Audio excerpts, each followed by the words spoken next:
حضور صلی اللہ تعالی علیہ وسلم اور حضرت ابوبکر صدیق رضی اللہ تعالیٰ عنہ میں آپس میں وقت مقرر ہو گیا اور کسی کو خبر نہیں تھی کہ مکہ کے جن کافروں نے مل کر آج رات کو رسول اللہ صلی اللہ علیہ وسلم کو شہید کرنے کا پروگرام بنایا ہے، اس کا نتیجہ کیا نکلے گا۔ گھر کے باہر 100 آدمی کھڑے ہیں تلوار لیے ہوئے کہ کب اشارہ ہو ہم آپس میں طے کر کے اندر جائیں اور محمد صلی اللہ علیہ وسلم کے بستر پر اپنی اپنی تلوار کا وار کر دیں، اور یہ بات کبھی کوئی متعین نہ کر سکے، کوئی پن پوائنٹ نہ کر سکے کہ آخر کو کس کا وار، کس کی تلوار کارگر ہوئی۔ اس لیے کہ اگر کسی ایک کا پتہ چل جائے تو بنو ہاشم اس سے بدلہ لیں گے، وہ جیسے تیسے بھی ہیں، جرگہ بیٹھے گا اور بدلہ ہوگا۔ تو جب 100 آدمی ہوں گے اور یہ پتہ ہی نہیں چلے گا کس نے کیا، تو پھر کس سے کون بدلہ لے گا۔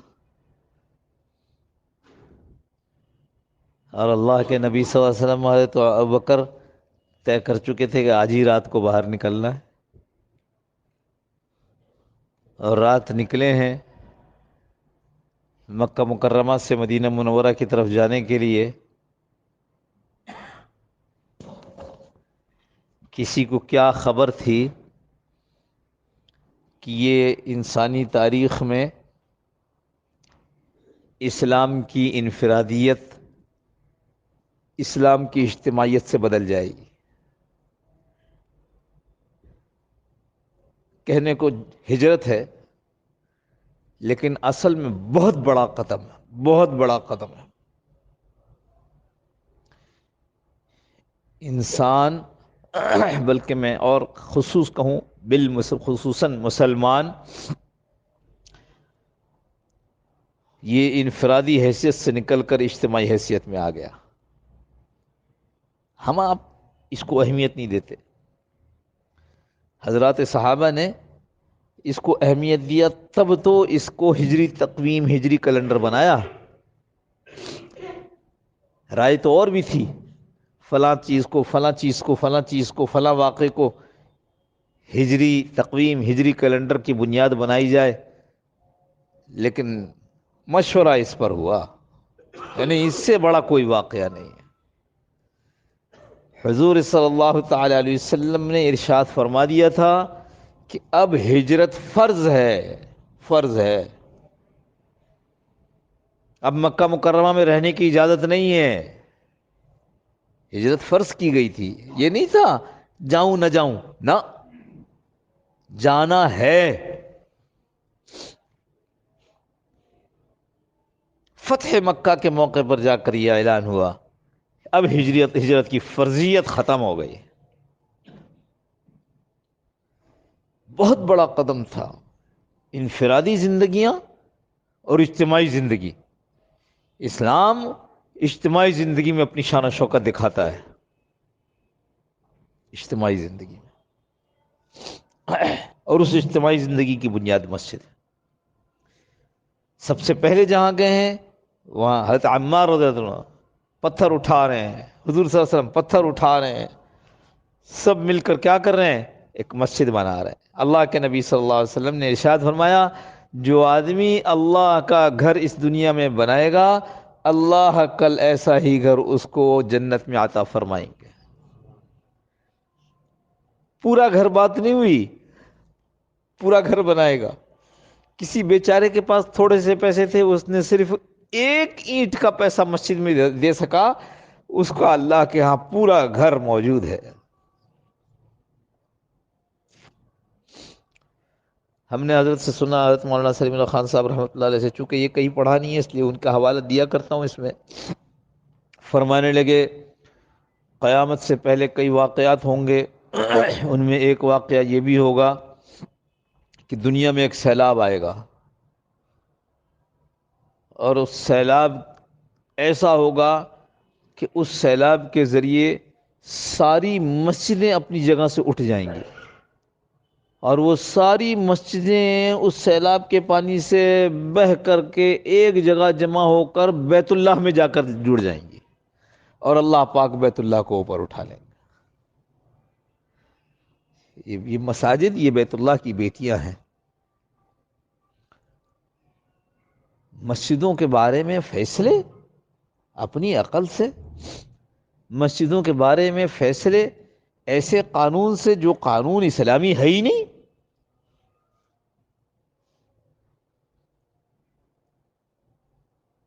کچھ لوگ یہ کہتے ہیں کہ اسلامی ملک نہیں ہے، ہم یہ نہیں کہہ رہے، ہم کہہ رہے مسلمانوں کا ملک ہے، لیکن ایسے ہی موقع ہیں جس وقت لوگوں کے جذبات سے آپ کھیل رہے ہوتے ہیں۔ مسجدوں کا انہدام، انما یعمر، ہم نے جو آیت پہلے پڑھی، انما یعمر مساجد اللہ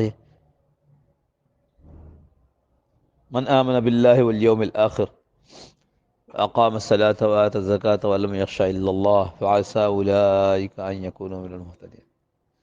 اللہ پاک کہہ رہے ہیں، بے شک اللہ کہہ رہے ہیں جو مسجدوں کو آباد کرنے والے ہیں یہ وہ لوگ ہیں جو اللہ پر ایمان لائے، آخرت پر ایمان لائے ہیں۔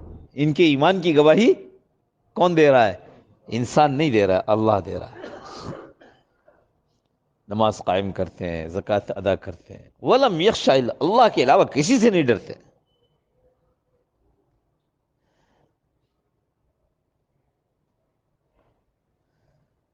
یعنی مسجدیں اتنی ضروری ہیں اجتماعیت کے لیے،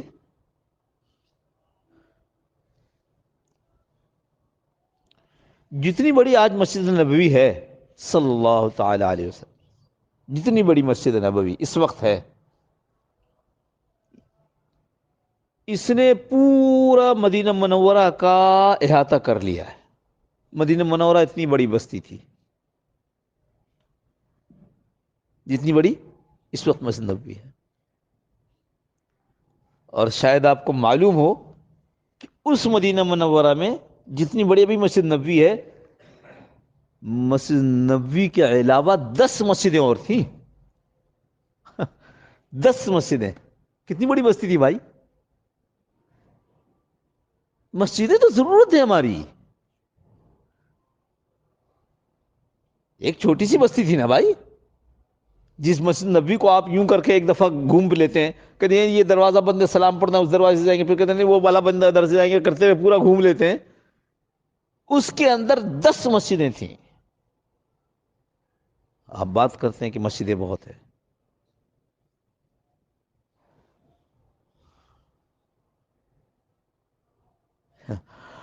ایک زمانہ تھا، میرے خیال ہے حکمران کا نام تو نہ لوں کہ حکمران کون تھا اس وقت پاکستان کا، لیکن صوبہ سرحد حضرت مفتی محمود صاحب رحمۃ اللہ علیہ اس کے وزیر اعلیٰ تھے، اور یہ وزارت ایسے بنی تھی کہ 2 پارٹیوں نے اتحاد کر لیا اور ان کی 2 صوبوں میں حکومت بن گئی، تو ایک صوبے کی بلوچستان کی حکومت انہوں نے دوسری پارٹی کو دے دی، یہ والی انہوں نے اپنے پاس رکھی۔ وزیر اعلیٰ ہاؤس کی مسجد کے اندر حضرت مفتی صاحب رحمۃ اللہ علیہ خود نماز پڑھاتے تھے۔ یہ ہے امیر صاحب نماز پڑھاتے تھے، فجر کی نماز پڑھ لیتے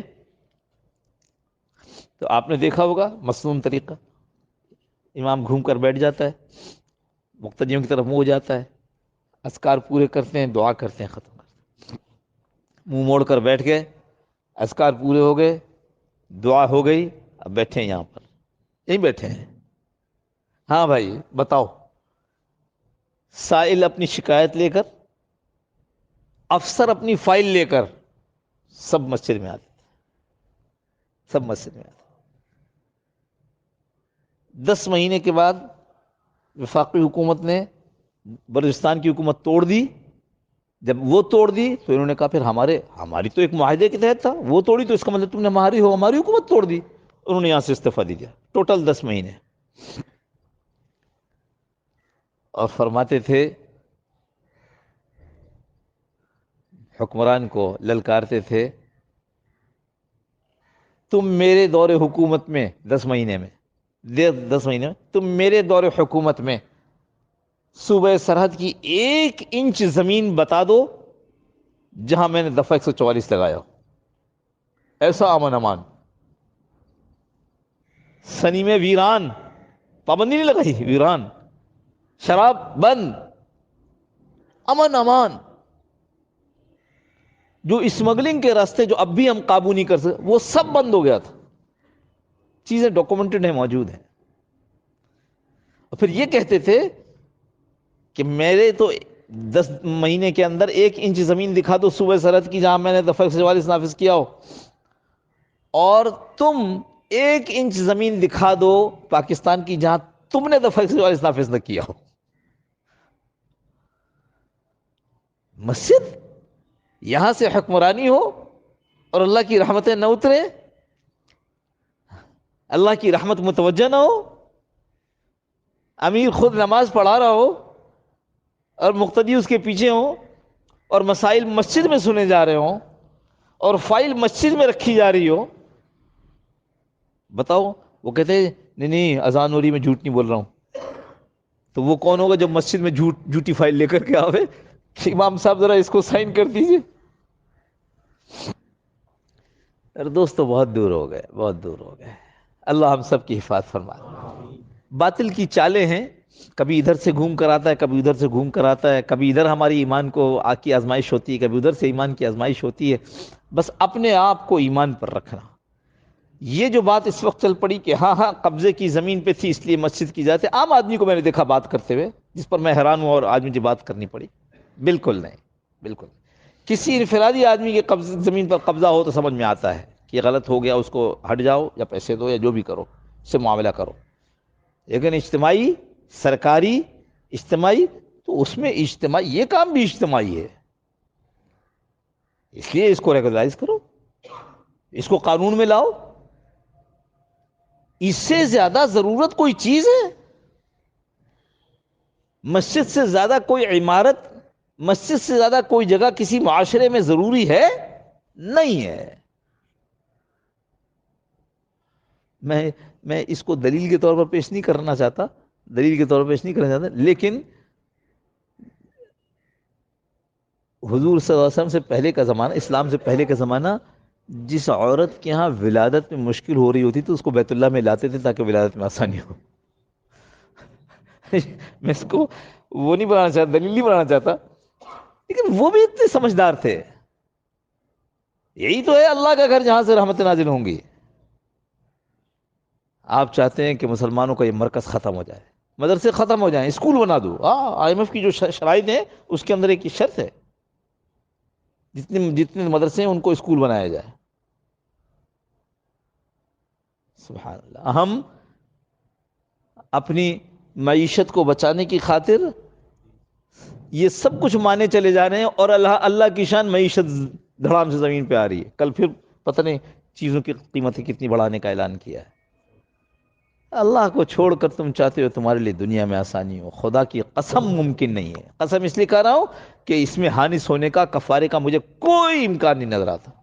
اللہ کو چھوڑ کر چل رہے ہو، مگر بھائی ہمیں اپنی تو حفاظت کرنی ہے۔ اس لیے آپ حضرات سے درخواست کرتا ہوں بھائی اس کو اس طرح مت لو جیسے بعض لوگ کہنے لگے، جس کی وجہ سے مجھے بات کرنی پڑی کہ نہیں کوئی بات نہیں، وہ تو فیصلہ صحیح ہو گیا اس لیے کہ اس میں تو دوسرے کی زمین نہیں۔ بھائی مفتیوں سے پوچھو، وہ فتویٰ میں نے خود پڑھ لیا، حضرت مولانا یوسف بنوری صاحب رحمۃ اللہ علیہ کا دستخط ہے اس کے اوپر، حضرت مولانا مفتی ولی حسن صاحب رحمۃ اللہ علیہ کے دستخط ہیں اس کے اوپر، حضرت مولانا عبدالحق کا کوڑا خٹک والوں کے دستخط ہیں اس کے اوپر، حضرت مولانا مفتی محمود صاحب رحمۃ اللہ علیہ کے دستخط ہیں اس کے اوپر، پاکستان بھر کے علماء کے دستخط ہیں اس کے اوپر کہ جی اگر کسی سرکاری جگہ پر یہ بنی ہے تو اس کا پیسہ سرکار کو دے دیا جائے، مسجد تا قیامت مسجد ہے۔ اللہ پاک عافیت کے ساتھ ہمیں اچھے عقیدے پر قائم رکھے۔ اللہم صلی علی سیدنا مولانا محمد النبی الامی وعلی آلہ وسلم تسلیما کثیرا۔